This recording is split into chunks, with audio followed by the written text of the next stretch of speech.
A man getting bit by an alligator and he screams. Okay, quiet. Hey, quiet. Stood out towards me. Ow! No, not an owl. A real scream of pain.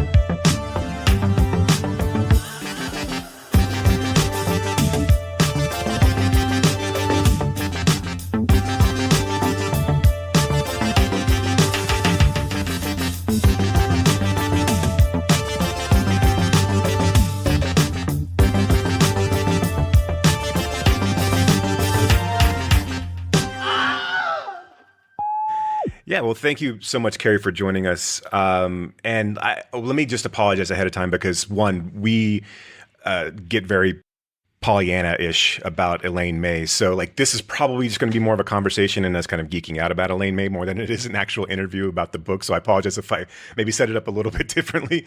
But I wanted to start out with one, congratulations on the book. You're coming up on its year milestone. In our eyes, it's still amazing that Elaine doesn't quite get the recognition for being the trailblazer for improv comedy, to scriptwriting, to being a standalone, standing against her contemporaries like Cassavetes and Woody Allen, and even to the point where we don't really talk about her much as a trailblazer for women directors in the U.S. or in film at all. I was wondering, is that, from your perspective, does it still surprise you that, I guess, considering all that she did, how she's still kind of to your book, a hidden genius? Well, I mean, first of all, thank you for having me and thank you for your kind words about the book. I think it does surprise me, but it also doesn't. I think just looking at what has always been held up as the canon of art, it is 99% of the time men. And I think we had a very brief blip around the Me Too movement where people were re-examining the canons of art and music and film and literature and saying there are all these great women who have made enormous contributions or who could have made even bigger contributions but weren't really given their due or their chance, the same way that these guys that we hold up as the greats were. But I think that's kind of faded. So it doesn't always surprise me when people still haven't heard of Elaine May or still people haven't really fully acknowledged her on par with some of her contemporaries. And then the other thing too is, she doesn't have a volume of work that is as recognizable or as large as her contemporary. So it makes sense to me. Yeah, I always vacillate between being amazed of how much she was able to accomplish, being the type of person that she was, and then but being so stifled because of the talent that she had. That's more, my confusion around the whole situation. It's like, do you think that was there ever any point when you were doing your research about Elaine that where maybe she had a recognition of, I could do more or I could accomplish more if I played ball a little more along the lines of the studio system or, our male-driven Hollywood system? It's funny because I personally would come across that feeling and I personally would find myself getting a little frustrated and feeling a little bit like, you got to make a compromise at some point. You just you can't have it your way all the time. But I never totally saw that self-awareness from her. And I can't say that she never had it, but she never had it publicly, at least. Something to kind of, I think, and continue on with that thread of thought. Claire Dederer has a blurb on the back of your book. And her book, Monsters, which is fantastic, really, examines how we enjoy, or how are we to enjoy, great art by terrible people. And I'm in no way suggesting that Elaine May falls into this category, but how do you, in a work like this, maintain a level of forthrightness and honesty without slipping into kind of fandom? That's an interesting question. I almost think, and I find myself doing this across all of my work, that when I am a fan of something, that I am writing about, I feel like I have to be even more rigorous with myself and even more cautious in how I write, and making sure that the fandom doesn't slip through, that something can be affectionate and something can come from a place of appreciation, but it doesn't have to be fawning. And I also think that we've just so bastardized what fan means these days, especially like in terms of standum and everything. People have this idea that to be a fan of something means that you just give everybody, like give whoever you're a fan of, a free pass, and it's just 100% adulation. But I feel like being a fan of somebody almost makes you more aware of their faults and more hyper vigilant of the things that they could have done differently, because you know them so well, almost you know their work so well that you know what their weak spots are, and you are able to affectionately and with love give like constructive criticism or call them out when something is wrong. That I don't think being a fan of somebody means deifying them. And even if it is Elaine May, I really did want to find myself in a place where I wasn't criticizing openly, but I also wasn't completely ignoring her blind spots or her faults. Yeah, there's something that I really appreciate about the book is the level of admiration that you have for Elaine May, but also how you will hold her accountable, right? Or you won't let her off the hook. And along with that question, I mean, this book is a piece of biography, but it's also a piece of journalism. And as we've seen with the new journalists and then those that followed their lead, truth and fact don't always mean the same thing. And so much of Elaine's story is just that. It's a story, right? And so what so many perceive as the truth, and I'm curious how you kind of thought about balancing fact and the made up or perceived truth in this work. I think a lot of it, writing, if I came up against something that I was like, this is obviously false or this is obviously embellished, but there are certain parts of the story where I felt, especially things like the 5 different ways it could have gone, the 5 different sides of the story when Mike and Elaine left the compass. I was like, you know what? That is something we are never going to know the facts about, because each person has their own truth and has their own version of how things happened that they have committed to memory. And it might be false, it might be true, it might have elements of both, but we'll never know. And I kept thinking about the, like print the legend, when I was writing it, that sometimes the legend says more than the fact or tells you more about somebody. But I think, I don't know, I think it was also interesting to me to kind of look at it and say, just getting like really meta about truth and just thinking like we're never going to know the whole truth. Isn't that kind of interesting? And doesn't that sort of echo real life, where facts are objective, but truth is, when you think about it, kind of subjective. Everybody has their own slight slant on what truth is. Yeah, we have our own versions of reality. And I think one moment where it comes through in the book is in the Dune story from Ishtar, and how we have, several different accounts of the sand and what happened to the sand. But again, the truth of that, it says so much more. The legend, right, says so much more about that production and about Elaine May as a director in person. Right, exactly.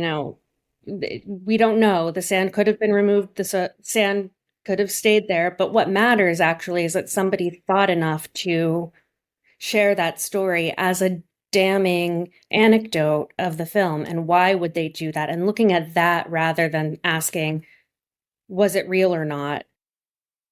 Like, looking at the facts of the situation was less interesting to me than looking at why would somebody say that? Was there any indication that her, outside of just being somewhat reclusive and private, that a lot of this building the myth was calculated? Or do you think it just kind of grew over time, and it was a thing that was born out of her not wanting to tell someone the true answer, and then it just kind of grew as her career expanded? I think it was a little bit of both. I think, talking to some of her friends or colleagues, they would bring up the fact that she enjoys telling different versions of the truth. She enjoys telling them different stories, and she does it with them, her friends, and not just the press. So I think it is a little bit of both. I think she just kind of likes pulling everyone's legs. Well, it plays into that improv, right? I mean, this idea that what I think is really beautiful, kind of pulling it back a little bit, is that and maybe a little frustrating as a fan, but like her whole life was seemingly improv, right? It was just like every moment was a moment on stage and a moment to craft something beautiful. And I really like that idea of her not really caring, because from scene to scene, from take to take, we'll just let the cameras roll and see what happens. Right? Sorry, Brock, that in if you had it was just it's me pontificating. I agree. Yeah.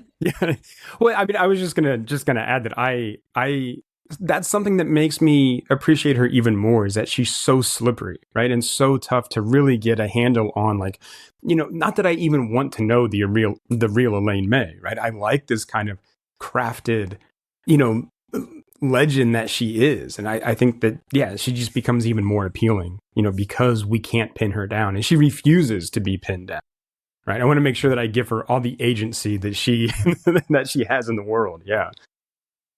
No, absolutely. And I think it's especially appealing today because we live in such an oversaturated world where we just know so much about everyone, celebrity or not. We know so many details about people's personal lives. And you kind of sometimes find yourself, at least I do, saying, like, I don't think my brain was meant to withhold, or was meant to hold all of this information about people I know and I don't know. And again, the legend is just more interesting. I don't know. I feel like, personally, I don't think I ever really want to meet Elaine, because, like anybody that you've sort of built up in your mind, or anybody who exists as like a figure or an idea of a person, meeting the real thing and getting to know the real thing is only inevitably going to be some sort of letdown, because you have the legend in your mind. Yeah, we don't want to see behind the curtain. Not really, right? None of us do. None of us do. Yeah. So let's get to the real question then. What's your favorite Elaine May movie? Oh, it changes all the time. It really does. I really don't know if I can pick. I feel like, and most of the time I would say my favorite is The Heartbreak Kid, but the one I watch most often is Ishtar.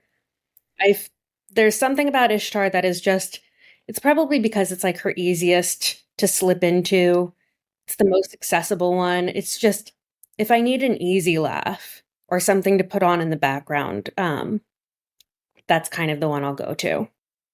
That, I mean, for an honest answer, that telling the truth is dangerous business. So it's well, I wanted to, especially since you said that like your favorite was Heartbreak Kid. So we're doing a screening of The Heartbreak Kid in just a few days.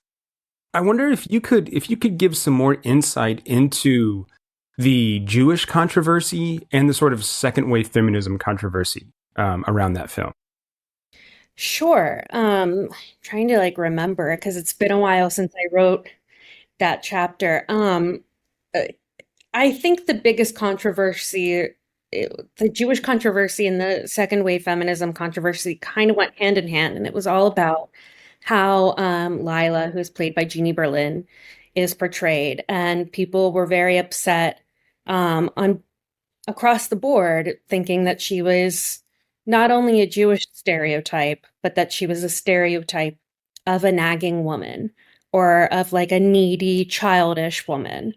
And I think part of that was, it's tough because part of that is the character as written on the page. And I think that watching it Jeannie Berlin gives that character so many layers of depth and nuance and lines that could have read like a punchline or could have come off as truly like dated sitcom-y, like Jewish stereotype. Nagging Yenta could have she could have easily delivered the lines like that, but instead she has more depth or more hope or more nuanced sort of hurt to her delivery. And she had also said something in an interview at the time where she was like, I based this girl off of a girl I went to camp with. And she was like a Christian blonde-haired girl, by the way. Like, this is not an ethnic thing. Like, this is not a woman thing. This is just the character. And Elaine backed that up and was basically like, I'm making my movie how I'm making my movie. It is not intended to be offensive to anybody. And if you are, I think her whole thing too was across multiple sort of occasions when she would come up against a little bit of criticism was most of the time like, if you're offended, that's on you, or that's your problem, which is not like the best way to address that. I think it makes sense that people were offended, but I also think part of that is just it was such a reactionary time. Yeah, they're allowed, I think like they were women and the Jewish community, they were both right to be offended and like valid in their feelings, but at the same time maybe blew it out of proportion just a little bit. Yeah, I mean it's clearly a fine line, I think, in that film, and I think that Elaine May knows that she's walking that fine line. And I think she even said, like, look, I kind of go after everybody the same way. And not that that's always like, an excuse, but I think she was kind of like, look, I'm going after men and women the same way in this film, and Jew and Gentile in the same way in this film. And that's what I think is really kind of interesting about The Heartbreak Kid, is that we get this kind of controversy or feedback or kind of backlash, but nobody in that film comes off well. Yeah, no. Not at all. In your book, you talk about how Elaine never really concerned herself with whether or not and kind of furthering this question, whether or not she should be telling this story. But what I find so amazing about her, especially her writing, even when you go back to the improv pieces and how she handled Del and how she handled Mike, it's really, really astonishing how she was able to uncover aspects of the male psyche, especially in the early 70s, that I don't even think males at that time were ready to acknowledge. Talking to male friendship, platonic friendship, it really, and to the idea of going back to Mathau, kind of being in a weirdly sexless existence as kind of I guess as this rich man who wanted nothing to do with women whatsoever. Was there anything when you kind of crossed I guess some of that could be construed as trying to get back at men, but was there any sort of or to put them in their place? Was there any sort of notion really of what her intent was of kind of focusing on male characters? I think her intention was just that she was so fascinated by them. And I think it was nothing, I mean, I can't say that there was no malice in it at all, because I think, again, to your point, Brock, she went after everybody. But I don't think it was, and I'm going to skewer men because they're men and put them in their place. I think it was just a matter of she was almost always the only woman in the room. And so she was writing about what she knew, which were all of these men that she observed. And I think especially when you're somebody who is a little bit on the outside of something and observing objectively, you can see those sort of pressure points or those quirks or characteristics that, the in-group probably doesn't fully see in themselves, because if everyone else is behaving the same way as you're not going to think there's anything unusual or interesting or funny about how you are behaving or how you could be perceived. But because she was so everything, her whole humor her whole outlook on humor was observational. And so I think it was really just noticing these guys and writing down what they were doing and putting that into a story. So something, and again, I think kind of continuing on with this idea of Elaine May kind of being the only woman in the room and, being expected to act a certain way and then of course not acting that way. But something I find striking and sort of a bit unsettling is how she's always described, usually by men, as this kind of idiot savant. Like she can't tie her own shoes, but she's a multi-hyphenate genius, right? And so like this type of backhanded compliment always seems reserved for women. And so I guess I'm curious, like from your kind of position on more on the inside, how much progress have we really made in regards to like women getting to make the films that they want? That's a good question. Yeah. I mean, I know, I don't know, especially going back to the thought about like describing her as an idiot savant. It's like, I feel like I must have heard other men described in that way, but I can't off the top of my head think of like an example, a specific, oh, well, they used to say this all the time about this director or that director, and he was a genius. Like, I really, for the most part, can't. Maybe sometimes you read anecdotes about Coppola and you're a little bit, most of these people are like, he's a genius, but he was fucking insane. But like, that's not quite the same as he was a genius, but he was an idiot. But in terms of women being able to make the films they want, I think we're at a stage right now in Hollywood, at least within the studio system, which kind of, to me, mirrors where we were in the 60s when it is this dated behemoth that is struggling to keep up with youth culture and new technology. In the 60s, it was TV, and now it's social media and TikTok, and trying desperately to find ways to appeal to people, but that appeal is so corporatized and so like existing IP and, remakes and superhero franchises that I don't think anyone is making the movie for the most part. If you're working in a studio system that is dying as it is right now, 99% of the time, you're not making the movie you want to make.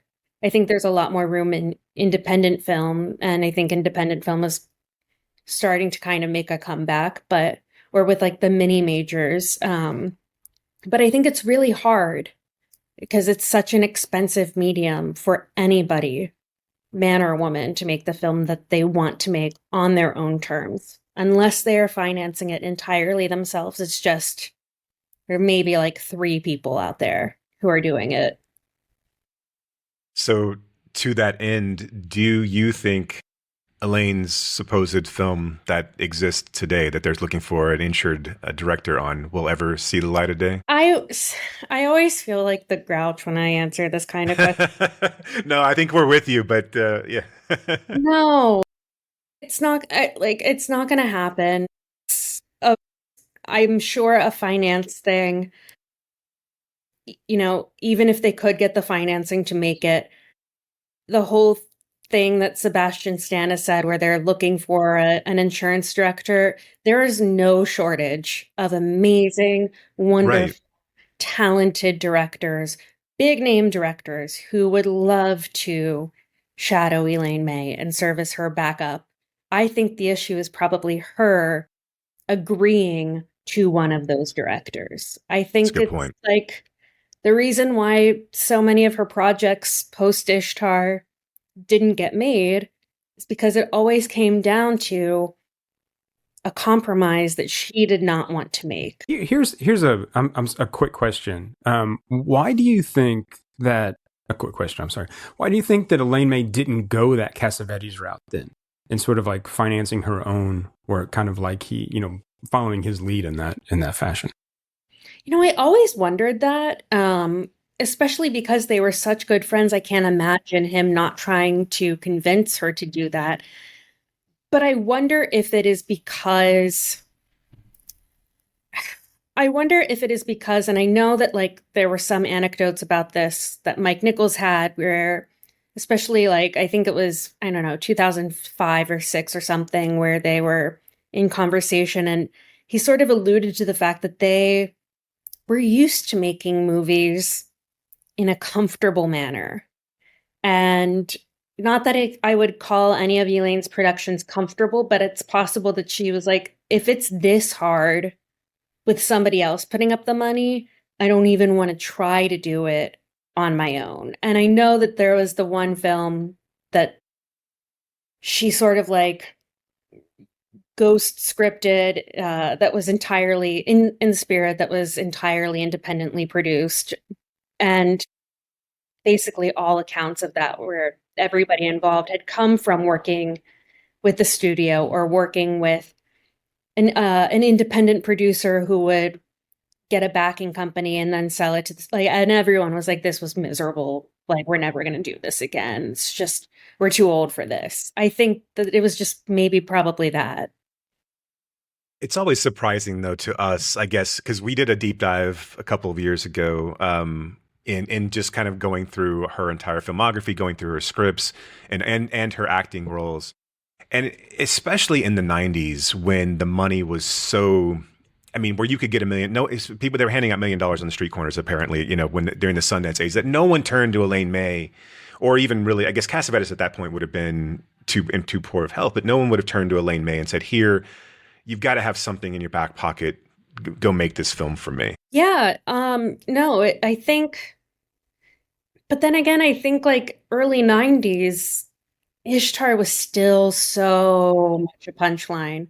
I don't think people even really started to turn on Ishtar until like the DVD era, like early 2000s. And even then it was like, oh, this is a cult film now. I think she was really like deep in director jail for that and deeply like not just in director jail, but there was such a stigma around her being crazy that even if they were handing out $1 million to everyone, they were like, I'm never going to see anything from her if I give her $1 million.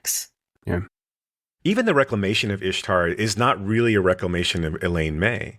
It still feels like Beatty and Hoffman this wasn't as bad as we thought it was, or it actually is a good movie and it's funny, but I don't really see any sort of like Elaine. We did Elaine May wrong in this case, and it really was. She turned out something that like she took two huge difficult stars, and was able to put together something, you know, that again that they sabotaged from Jump or even before Jump, and like you said was a continues to be a national punchline because we just did a screening of A New Leaf. We mentioned Ishtar screening and people all kind of giggled at that point, knowingly so, I guess.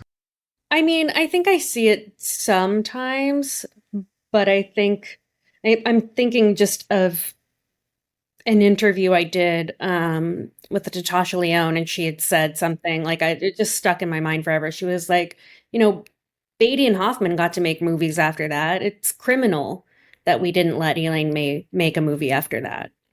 But you're right, it is a lot. The vast majority of the discourse is it's not that bad, or this was funny actually, and not, yeah, this shouldn't have been her final film. Yeah. And you said, I mean, you know, one of the ways you described that I think is really telling when you said that, you know, Elaine May is crazy, or people call her crazy, which again, I don't think that we call many male directors that, right? Again, this seems something sort of reserved for female directors that, you know, is code for, oh, they have an independent spirit or a mind of their own. And so we think that that's toxic and crazy and don't want anything to do with it.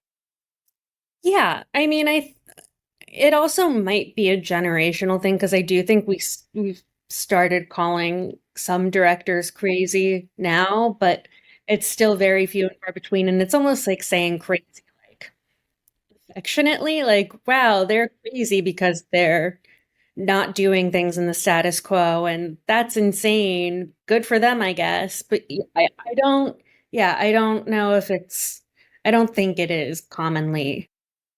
as commonly applied to men as it is to women. Do you have a favorite anecdote about one of her films? Something that that stands out to you? Oh gosh. I I don't know. There are so many. Right. I do kind of, I mean, it goes back to like the crazy and like the idiot savant, but I do kind of love, there was a story about when she came out to LA to be on the set of The Birdcage, and she was like in the production room and just like talking to the crew, and she had floated that she was like going to get her driver's license while she was out there in LA, and everyone was like, no, please don't. No, like, no, don't. Like, and the person who told me that, they're like, she's so smart and competent, but when you talk to her, you always kind of get the idea that her mind is in a million other places. Like, yes, it is focused on this conversation, but it is also here and here and here. And they were like, I don't want to think about what that would be like when you are behind the wheel of a 10,000 motor vehicle. It's just a further mark of genius that she can hold so many things in her head at the same time. Yeah. Look, I don't blame them. Driving's hard. Yeah. Yeah. No one likes it. No one. Go ahead, Brock. I didn't. No. I was going to ask if you had anything else, Jason. I mean, I could talk about Elaine May all day long, but I know. So let me, I guess, future of Elaine May fans, and where do we all go, and how do we all find each other?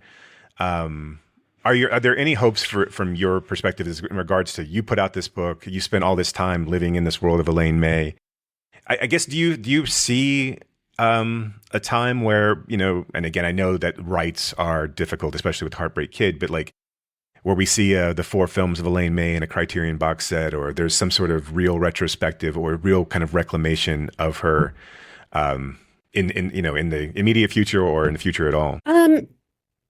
I don't know. I mean, I would love to see a Criterion box set. I feel like that's something that is probably, I can't imagine that isn't like on the dream list of releases from them. I think it is just like, we got to get the rights. And I think that probably is holding back a lot of full-fledged reclamations, whether it is a screening series, or a new release of something. I think it's tough to do when you only have 4 films and one of them is hard to show. But I'm hopeful.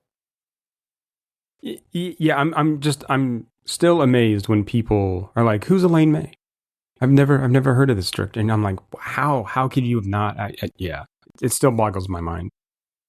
But not even as a director, just as a director, right? Because, I mean, like, we talk about these films, and of course we screen them because she directed them, but like, and obviously I think the script writing speaks for itself, even though a lot of times she's not even credited, but she's such a versatile and wonderful actress, that it really is. And it's unfortunate that a lot of things that she acted in weren't quite up to her standards in regards to, the comedy or the film quality. But really, when you see her in something like, one, obviously in A New Leaf, but something like even like Small Time Crooks, she's so brilliant in those roles. And it really is one of those things of like, yeah, if you don't know her from here, or you don't know her from here, you definitely should know her at some point. And at all of her contributions, you should know something of hers. Yeah, no, for sure. Definitely. And I don't know, I think it's hopefully changing a little bit. I think like film Twitter and Letterboxd have definitely increased, like the young people at least, who might otherwise not know her at all because everything was either out of print or hard to find. Like, I don't think many millennials, or like Gen Z for that matter, would know who Nichols and May are, but my parents knew who Nichols and May were. Mm-hmm. Maybe Gen Z will discover Elaine May via TikTok. That would be pretty amazing. My last question for me. I know that you weren't able to meet Elaine. Was there anything else that kind of you felt like? I know an author and any sort of artist has to put together an end on their piece of work. Was there anything that you felt like, man, I wish I could have just gotten that last piece to put in the book? I think I will forever be thinking about that. I think it's and any day could pass by and I could think of a new one that I wish I did, or a question I wish I had asked somebody. I think it's very, all authors have to end something. It is very difficult to, and very difficult to not think of all the like, oh, I should have's, or I wish I had done that. So there's not one, but there's a bunch. Yeah. Sure. Sure. Yeah. Well, thank you so much for the time. We really, truly appreciate it. It is an astounding piece of work, and it's such, and for us, like, it's just like, oh man, when these types of things come out, because when we were doing our research, it was just the 4 films of Elaine May that was really out and about. So yeah, one, thank you, and congratulations on. I know it's been a year, but congratulations on putting it together. And do you see a point? One last question, I guess. Do you see a point? Like, have you gotten tired about talking about Elaine? I guess in the past year, do you see this as being the thing that you're going to be doing for a good long while, and essentially every May that comes out for in the near future? Yeah, it definitely has made me, I think I kind of, at a certain point while writing the book, I was like, oh, I'm going to be attached to this person for the rest of my life in a way. So I think I chose somebody that I would want to stick around with and talk about for a while. I think then it's just also been a very good teachable moment for, like, the next project I do. I have to make sure I'm going to want to talk about them. It's been good so far. Yeah, I was going to say the conversation opportunities are endless with Elaine May, so that's at least good. Yeah. Yeah. Thank you so much for having me. Thank you, Carrie. Yeah, best of luck going forward. Right. Thank you. Thanks.